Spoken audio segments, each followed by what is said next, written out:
Falar um pouquinho aqui sobre a nota que a ANS, Agência Nacional de Saúde, colocou ontem, no dia 20 de maio de 2024.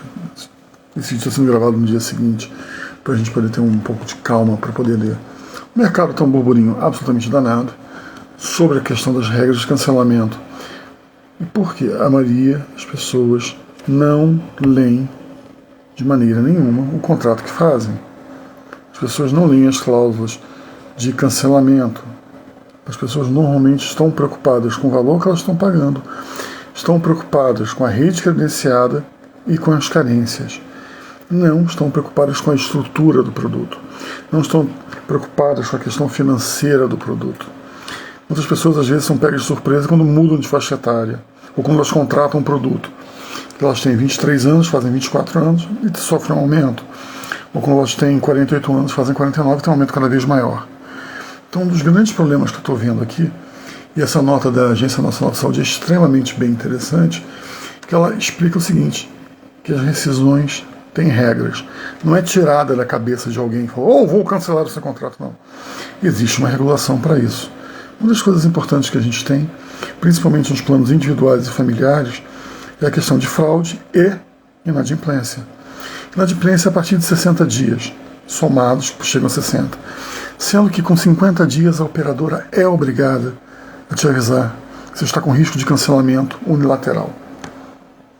Só que tem um probleminha que a gente começou a ter nos planos de saúde, foi o alto nível de judicialização. E com isso começou-se uma busca focada em pegar erros de preenchimento, erros de declaração de saúde e possibilidades eventuais de fraude. Então, algumas fraudes que a gente pode comentar aqui. A pessoa não fazer mais parte daquele determinado grupo que teria direito a um plano de saúde.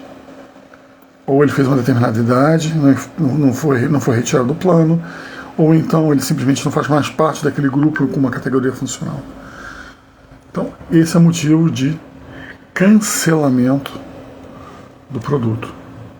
Uma das coisas que a gente tem que fazer é o seguinte, pensar que contratos empresariais são diferentes de contratos individuais, até mesmo o MEI, ele é uma pessoa jurídica. Então, esses contratos que a gente pode ter por rescisão de contrato ou exclusão de beneficiário, todos os procedimentos contratados devem ser garantidos a ele, não podendo o consumidor ter nenhum atendimento negado. Então, a gente tem que tomar muito cuidado com planos de saúde.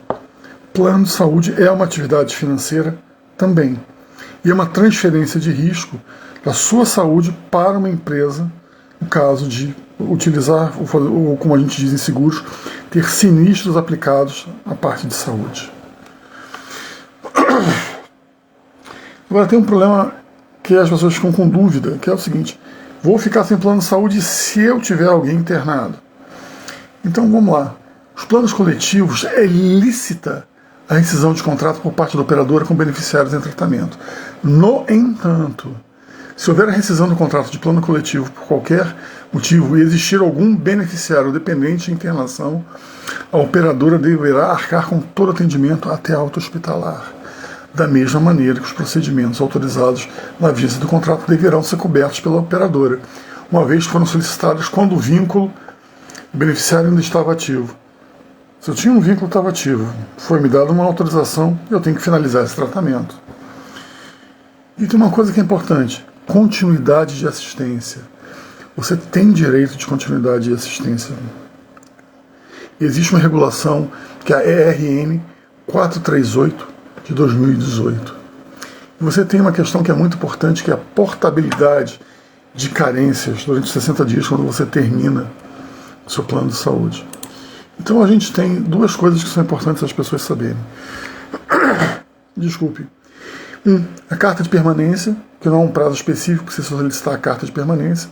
Ela pode ser solicitada a qualquer momento enquanto você estiver vinculado a um plano de saúde. E a carta de portabilidade. Para solicitar a portabilidade, é necessário cumprir um mínimo de permanência no plano de saúde. Primeiro, a portabilidade, prazo mínimo de 2 anos, plano de origem. Se houver cumprimento de CPT, que é a cobertura parcial temporária, uma doença ou lesão pré-existente, o prazo aumenta para 3 anos. Portabilidade subsequente, prazo mínimo de 1 ano, Se houver portabilidade para o plano atual com coberturas não previstas no plano anterior, aumenta-se para 2 anos.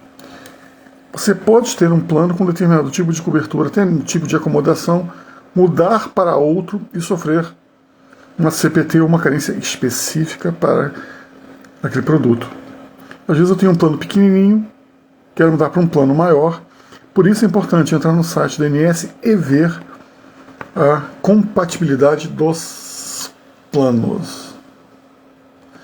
Para escolher um novo plano de saúde, a operadora tem até 10 dias para analisar o pedido. Se a operadora não responder no prazo de 10 dias, a proposta de portabilidade de carência será considerada aceita. Depois finaliza-se o processo e você entra em contato com a operadora. Você entra em contato com a operadora de origem e para informar que exerceu a portabilidade de carência e solicitar o cancelamento. Por que você precisa fazer esse movimento? Para você não ficar sem cobertura durante algum período de tempo. Não se expor a risco desnecessário. E até porque a gente tem que pensar o seguinte: a carta de permanência ela é um documento que atesta o período de tempo que você ficou dentro de determinado plano de saúde.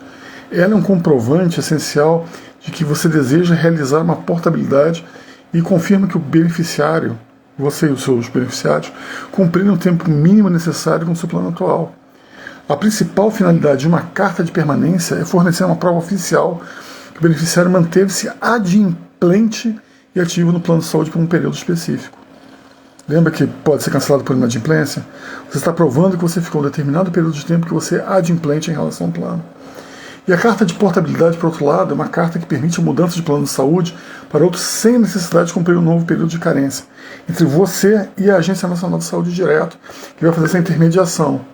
A carta é usada quando você quer trocar o plano de saúde, mantendo os períodos de carência já cumpridos no plano anterior.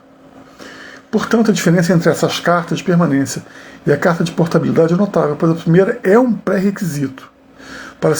E a segunda é compreender a diferença é fundamental no processo de transição conforme as normas. Carta de permanência, carta de portabilidade. Então você tem a chance de não ficar a descoberto. Essa semana a gente vai fazer lives diárias explicando essa questão de transferência, de mudança e sempre também com vídeos menores dando pequenas pílulas sobre o assunto. Hélios, e deixa ser seu corretor de seguros. O que você precisar de mim, me manda uma DM.